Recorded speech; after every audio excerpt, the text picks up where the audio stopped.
أعوذ بالله من الشيطان الرجيم. بسم الله الرحمن الرحيم. الحمد لله الذي أنزل على عبده الكتاب ولم يجعل له عوجا قيما لينذر بأسا شديدا من لدنه ويبشر المؤمنين الذين يعملون الصالحات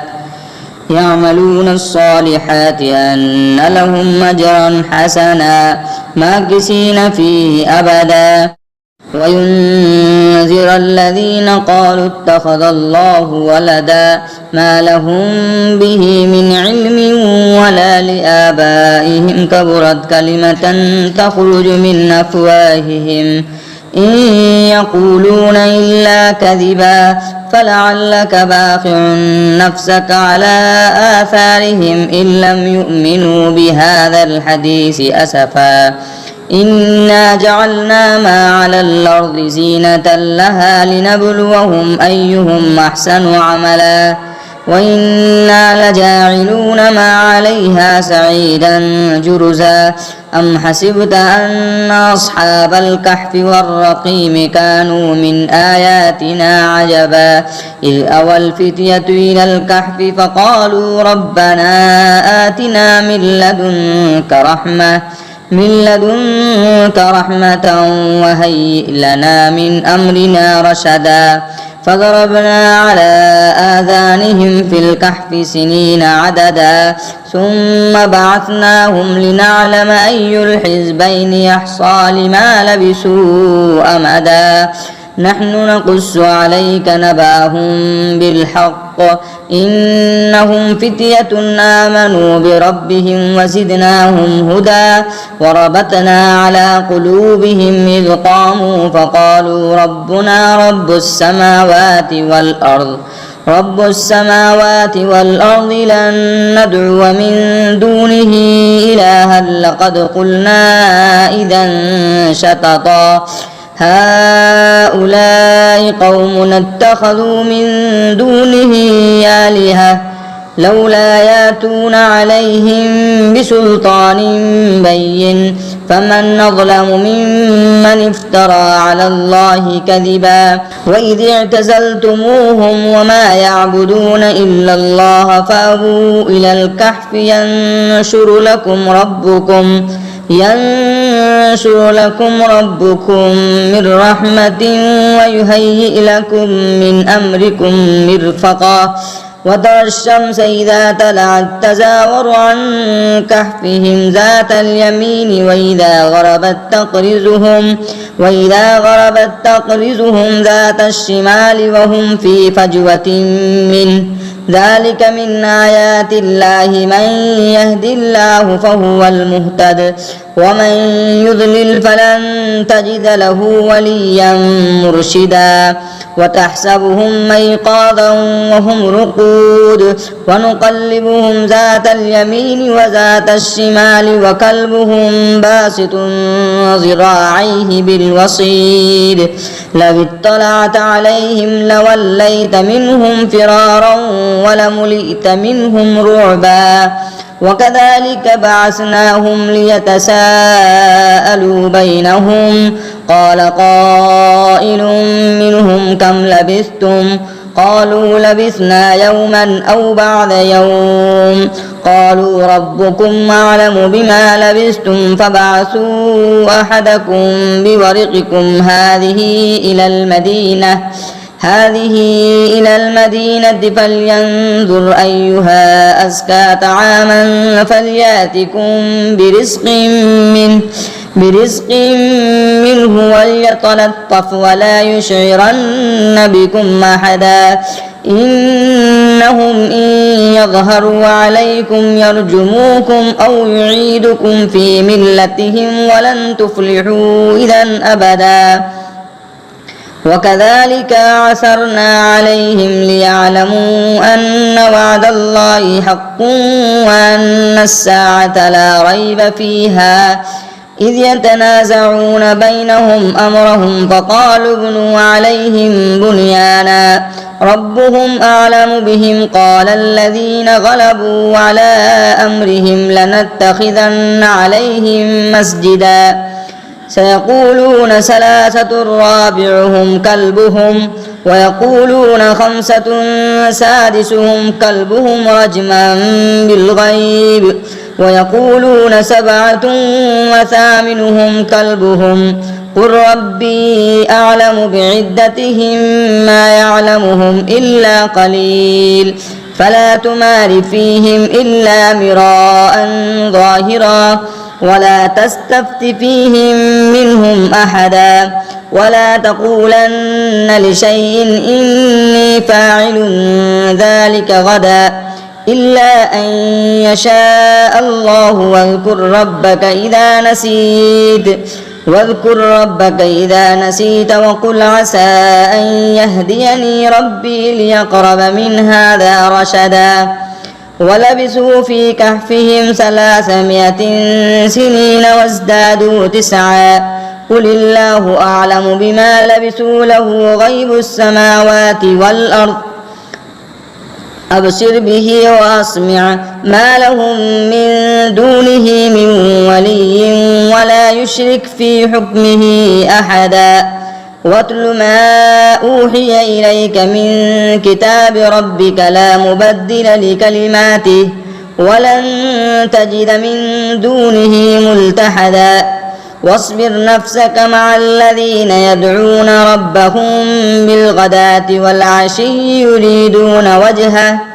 يريدون وجهه ولا تعد عيناك عنهم تريد زينة الحياة الدنيا ولا تطع من أغفلنا قلبه عن ذكرنا واتبع هواه وكان أمره فرطا وقل الحق من ربكم فمن شاء فليؤمن ومن شاء فليكفر إنا أعتدنا للظالمين نارا أحاط بهم سرادقها وإن يستغيثوا يغاثوا بماء كالمهل يشوي الوجوه بئس الشراب وساءت مرتفقا إن الذين آمنوا وعملوا الصالحات إنا لا نضيع أجر من أحسن عملا أولئك لهم جنات عدن تجري من تحتهم الأنهار يحلون فيها من أساور من ذهب ويلبسون ثيابا خضرا من سندس واستبرق متكئين فيها على الأرائك نعم الثواب وحسنت مرتفقا واضرب لهم مثل الرجلين جعلنا لأحدهما جنتين من أعناب وحففناهما بنخل وجعلنا بينهما زرعا كلتا الجنتين آتت أكلها ولم تظلم منه شيئا وفجرنا خلالهما نهرا وكان له ثمر فقال لصاحبه وهو يحاوره أنا أكثر منك مالا وأعز نفرا ودخل جنته وهو ظالم لنفسه قال ما أظن أن تبيد هذه أبدا وما أظن الساعة قائمة ولئن رددت إلى ربي لأجدن خيرا منها منقلبا قال له صاحبه وهو يحاوره وكفرت بالذي خلقك من تراب ثم من نطفة ثم سواك رجلا لكن هو الله ربي ولا أشرك بربي أحدا ولولا إذ دخلت جنتك قلت ما شاء الله لا قوة إلا بالله إن ترني أنا أقل منك مالا وولدا فعسى ربي أن يؤتيني خيرا من جنتك ويرسل عليها حسبانا من السماء فتصبح سعيدا زلقا أو يصبح ماؤها غورا فلن تستطيع له طلبا وأحيط بثمره فأصبح يقلب كفيه على ما أنفق فيها وهي خاوية على عروشها ويقول يا ليتني لم أشرك بربي أحدا ولم تكن له فئة ينصرونه من دون الله وما كان منتصرا هنالك الولاية لله الحق هو خير ثوابا وخير عقبا واضرب لهم مثل الحياة الدنيا كماء إن أنزلناه من السماء فاختلط به نبات الأرض فأصبح حسيما تذروه الرياح وكان الله على كل شيء مقتدرا المال والبنون زينة الحياة الدنيا والباقيات الصالحات خير عند ربك ثوابا وخير أملا ويوم نسير الجبال وترى الأرض بارزة وحشرناهم فلم نغادر منهم أحدا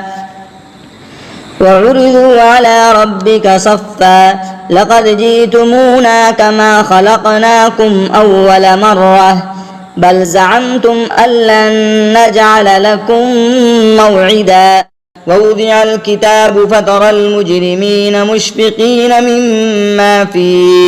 مما فيه ويقولون يا ويلتنا ما لهذا الكتاب لا يغادر صغيرة ولا كبيرة إلا أحصاها ووجدوا ما عملوا حاضرا ولا يظلم ربك أحدا وإذ قلنا للملائكة اسجدوا لآدم فسجدوا إلا إبليس كان من الجن ففسق عن أمر ربه أفتتخذونه وذريته أولياء من دوني وهم لكم عدو بئس للظالمين بدلا ما أشهدتهم خلق السماوات والأرض ولا خلق أنفسهم وما كنت متخذ المضلين عزدا ويوم يقول نادوا شركائي الذين زعمتم فدعوهم فلم يستجيبوا لهم وجعلنا بينهم موبقا ورأى المجرمون النار فظنوا أنهم مواقعوها ولم يجدوا عنها مصرفا ولقد صرفنا في هذا القرآن للناس من كل مثل وكان الإنسان أكثر شيء جدلا وما منع الناس أن يؤمنوا إذ جاءهم الهدى ويستغفروا ربهم إلا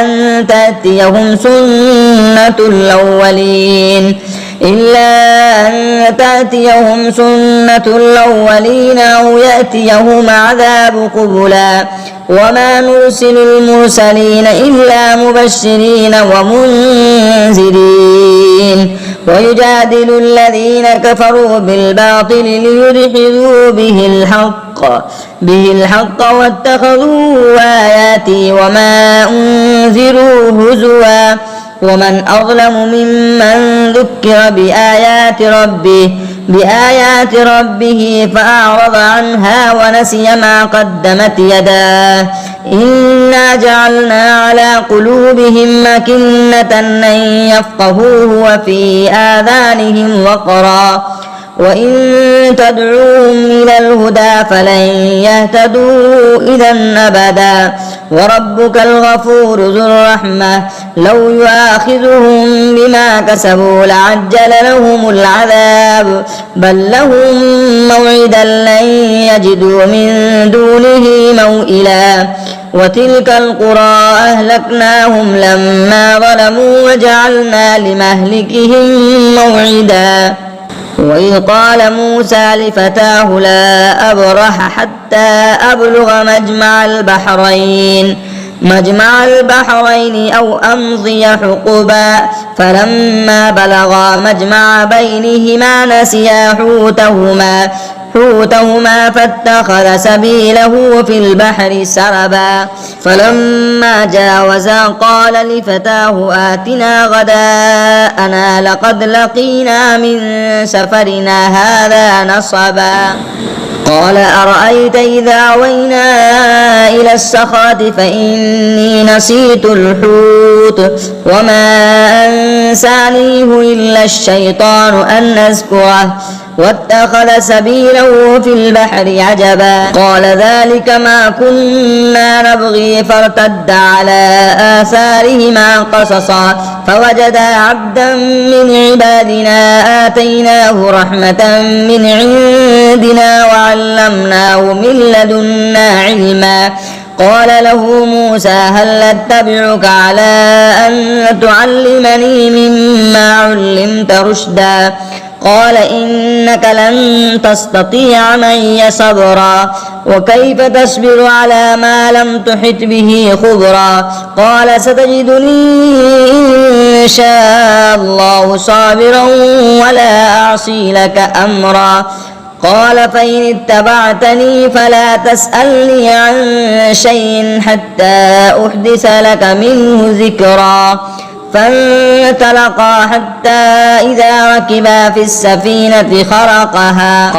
خرقتها لتغرق أهلها لقد جئت شيئا إمرا قال لم أقل إنك لن تستطيع معي صبرا قال لا تؤاخذني بما نسيت ولا ترهقني من أمري عسرا فانطلقا حتى إذا لقيا غلاما فقتله قال أقتلت نفسا زكية بغير نفس لقد جئت شيئا نكرا قال لم أقل لك إنك لن تستطيع معي صبرا قال إن سألتك عن شيء بعدها فلا تصاحبني قد بلغت من لدني عذرا فانطلقا حتى إذا أتيا أهل قرية استطعما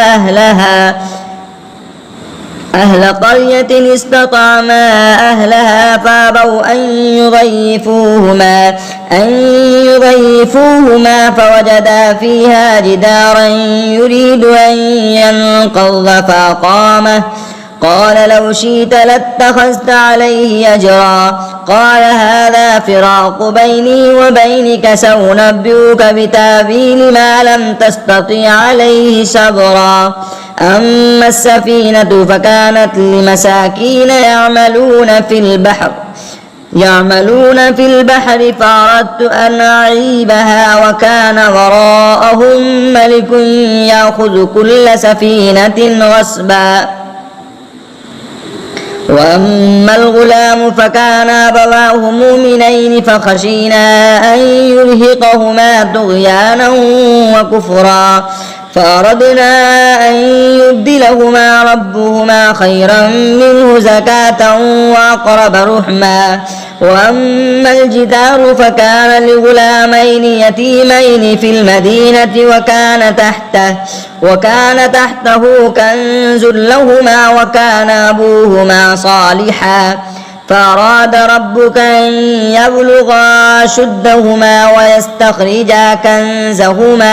كنزهما رحمة من ربك وما فعلته عن أمري ذلك تأويل ما لم تستطع عليه صبرا ويسألونك عن ذي القرنين قل سأتلو عليكم منه ذكرا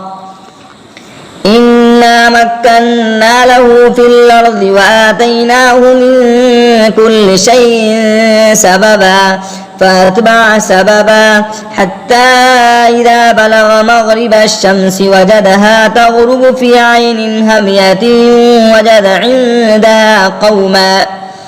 قلنا يا ذا القرنين إما أن تعذب وإما أن تتخذ فيهم حسنا قال أما من ظلم فسوف نعذبه ثم يرد إلى ربه فيعذبه عذابا نكرا وأما من آمن وعمل صالحا فله جزاء الحسنى وسنقول له من أمرنا يسرا ثم أتبع سببا حتى إذا بلغ مطلع الشمس وجدها تطلع على قوم لم نجعل لهم من دونها سترا كذلك وقد أحطنا بما لديه خبرا ثم أتبع سببا حتى إذا بلغ بين السدين وجد من دونهما قوما لا يكادون يفقهون قولا قالوا يا ذا القرنين إن يأجوج وماجوج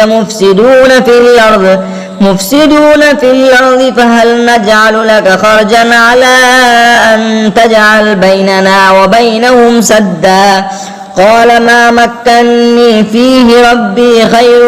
فاعينوني بقوة نجعل بينكم وبينهم ردما آتوني زبر الحديد حتى إذا ساوى بين الصدفين قال انفخ حتى إذا جعله نارا قال آتوني أفرغ عليه قطرا فما استطاعوا أن يظهروه وما استطاعوا له نقبا قال هذا رحمة من ربي فإذا جاء وعد ربي جعله دكا وكان وعد ربي حقا وتركنا بعضهم يومئذ يموج في بعض ونفخ في الصور فجمعناهم جمعا وعرضنا جهنم يومئذ للكافرين عرضا الذين كانت أعينهم في غطاء عن ذكري وكانوا لا يستطيعون سمعا أفحسب الذين كفروا أن يتخذوا عبادي من دوني أولياء إنا أعتدنا جهنم للكافرين نزلا قل هل ننبئكم بالأخسرين أعمالا الذين ضل سعيهم في الحياة الدنيا وهم يحسبون أنهم يحسنون صنعا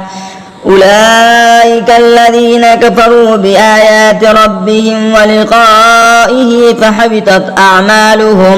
فحبطت أعمالهم فلا نقيم لهم يوم القيامة وزنا ذلك جزاؤهم جهنم بما كفروا واتخذوا آياتي ورسلي هزوا إن الذين آمنوا وعملوا الصالحات كانت لهم جنات الفردوس نزلا خالدين فيها لا يبغون عنها حولا قل لو كان البحر مدادا لكلمات ربي لنفد البحر قبل أن تنفد كلمات ربي ولو جئنا بمثله مددا قل إنما أنا بشر مثلكم يوحى إلي أنما إلهكم إله واحد فمن كان يرجو لقاء ربه فليعمل عملا صالحا ولا يشرك بعبادة ربه أحدا.